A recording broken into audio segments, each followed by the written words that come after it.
اور یہ تین چیزیں جو بتلائی گئی ہے حدیث میں کہ یا تو جس چیز کے بارے میں مانگا وہی چیز اللہ عطا کر دیتا ہے، یا اس کے بدلے میں کوئی پریشانی اس پر آنے والی تھی اس پریشانی کو اللہ دور کر دیتا ہے، یا پھر آخرت میں ذخیرہ بنا کر کے رکھ دیتا ہے۔ تو دعا مانگنے میں کنجوسی نہیں کرنا چاہیے۔ دعا پہلے کے لوگ تھے کتنی جو ہے دعائیں گریا وزاری اللہ کے سامنے کرتے تھے، کیسی فریاد کرتے تھے۔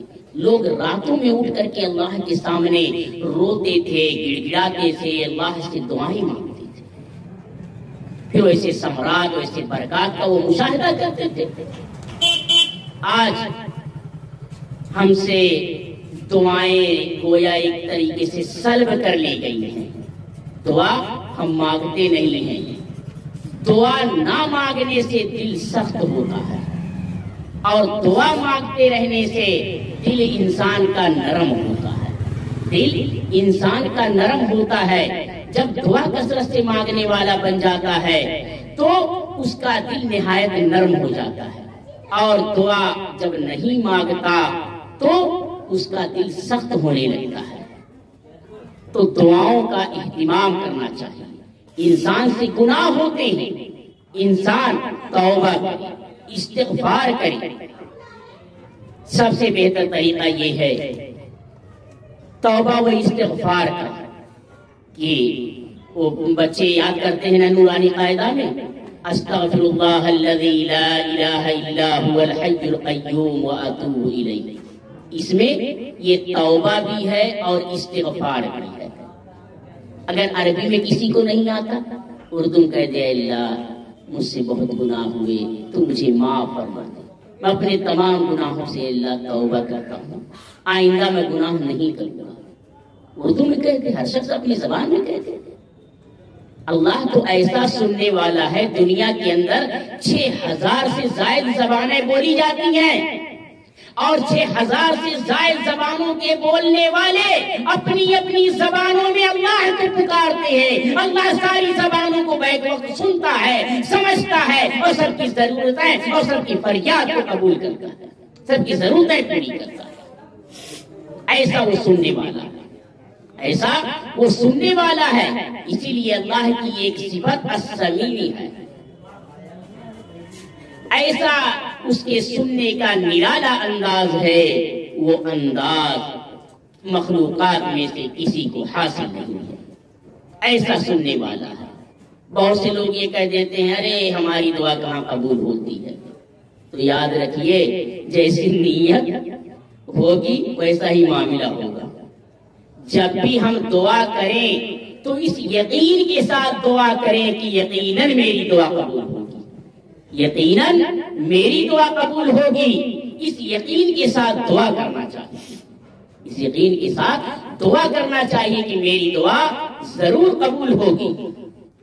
اور دعا کے تو اتنے فائدے قرآن کے اندر بیان کیے گئے ہیں کہ اس کا انسان تصور نہیں کر سکتا۔ استغفار کے، توبہ استغفار کے اتنی فضیلتیں بیان کی گئی ہیں خود قرآن کے اندر، کہ اگر ایک واقعہ لکھا ہے کہ حضرت حسن رضی اللہ تعالی عنہ کے پاس ایک صحابہ آئے، انہوں نے کہا کہ حضرت میرا کام نہیں چل رہا ہے، میرا کام نہیں چل رہا ہے، آپ مجھے کچھ پڑھنے کے لیے وظیفہ بتلا دیجیے۔ حضرت حسن رضی اللہ تعالی عنہ نے کہا کہ جاؤ کثرت کے ساتھ توبہ و استغفار کرو۔ صاحب چلے گئے۔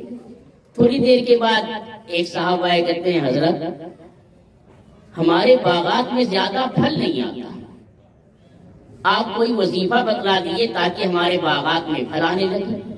انہوں نے کہا کہ جاؤ خوب کثرت کے ساتھ توبہ و استغفار کرو۔ ایک صاحب آئے کہ حضرت ہماری کوئی اولاد نہیں ہے، ہماری کوئی اولاد نہیں ہے، میں چاہتا ہوں کوئی اللہ تعالیٰ مجھے اولاد دے دے۔ تو کہا کہ جاؤ کثرت کے ساتھ توبہ و استغفار کرو، کثرت کے ساتھ توبہ و استغفار کرو۔ ایک صاحب آئے، کہتے ہیں حضرت میں مالی اعتبار سے بہت پریشان ہوں، مالی اعتبار سے آج کا یہ رونا تو ہر شخص روتا ہے، یہ رونا آج ہر شخص رو رہا ہے کہ مالی اعتبار سے بہت پریشان ہوں. تو حضرت نے کہا کہ جاؤ کثرت کے ساتھ توبہ و استغفار کرو. اب جتنے لوگ وہاں پر بیٹھے ہوئے تھے کہتے ہیں حضرت کو اچھا وظیفہ مل گیا ہے, حضرت کو اچھا وظیفہ مل گیا. کوئی بھی ضرورت لے کر کے آتا ہے کہتے ہیں جاؤ توبہ و استغفار کرو, جاؤ توبہ و استغفار کرو. ایک صاحب سے رہا نہیں گیا, انہوں نے کہا حضرت یہ بات سمجھ میں نہیں آئی, یہ بات تو سمجھ میں نہیں آئی کہ جو بھی کوئی آتا ہے آپ کے پاس کوئی ضرورت لے کر کے اپنی ضرورت آپ سے بیان کرتا ہے تو آپ اس کو ایک ہی وظیفہ بتلاتے ہیں کہ جاؤ توبہ و استغفار کرو. تو حضرت حسن رضی اللہ عنہ نے کہا کیا تو نے قرآن نہیں پڑھا؟ فَقُلْتُ اسْتَغْفِرُوا رَبَّكُمْ إِنَّهُ كَانَ غَفَّارًا يُرْسِلِ السَّمَاءَ عَلَيْكُمْ مِدْرَارًا وَيُمْدِدْكُمْ بِأَمْوَالٍ وَبَنِينَ وَيَجْعَلْ لَكُمْ جَنَّاتٍ وَيَجْعَلْ لَكُمْ أَنْهَارًا مَا لَكُمْ لَا تَرْجُونَ لِلَّهِ وَقَارًا. کہ کیا تم نے قرآن کو نہیں پڑھا؟ اللہ فرما رہا فقلت, میں نے کہا ان لوگوں سے استغفروا ربکم.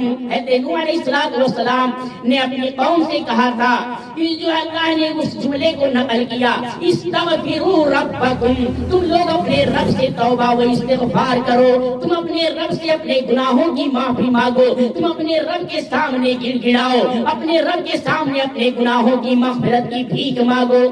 فقلت استغفروا ربکم انہو کان غفارا, بے شک وہ بہت زیادہ معاف کرنے والا, وہ بہت زیادہ بخشنے والا ہے.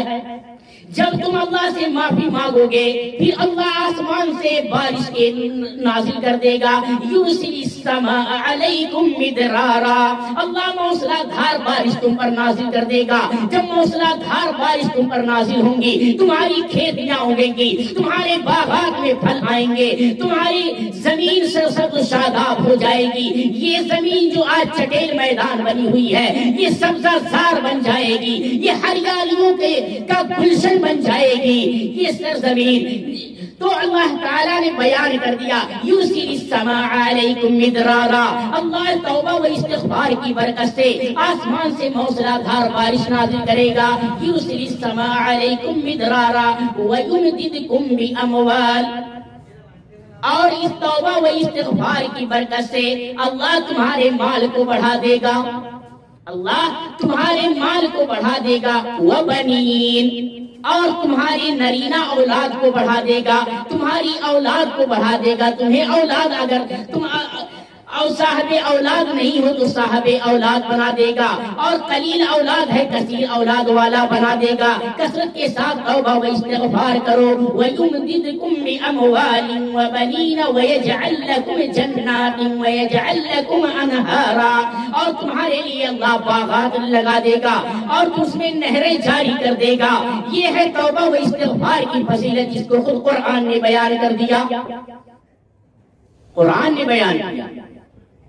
آج ہم سے کوئی غلطی ہوتی ہے تو ہم سوچتے ہیں کہ کیا توبہ و استغفار کریں, چلو ایک تعویذ لے آتا ہوں اس سے سارا مسئلہ حل ہو جائے گا. کچھ نہیں مسئلہ حل ہوگا, کچھ مسئلہ حل نہیں ہوگا. جب تک اللہ راضی نہیں ہوگا کوئی کام نہیں ہوگا, جب تک اللہ راضی نہیں ہوگا کوئی کام نہیں ہوگا. تو توبہ و استغفار کثرت کے ساتھ انسان کو کرنا چاہیے. اس سے اگر کسی کو مالی پریشانی ہے مالی پریشانی ختم ہو جائے گی. کوئی بے اولاد ہے توبہ و استغفار خوب کثرت سے کرے, صاحب اولاد بن جائے گا. کسی کی اولاد نافرمان ہے کثرت کے ساتھ توبہ و استغفار کرے, اس کی اولاد فرما بردار بن جائے گی. کوئی تنگ دست ہے کثرت کے ساتھ توبہ و استغفار کرے, اس کو اللہ تعالیٰ جو ہے وسعت دست بنا دے گا, اس کے فقر و فاقہ کو دور کر دے گا. ہر چیز کا علاج قرآن نے بیان کر دیا, ہر چیز کا انسانی معاشرے میں جن چیزوں کی ضرورت پڑتی ہے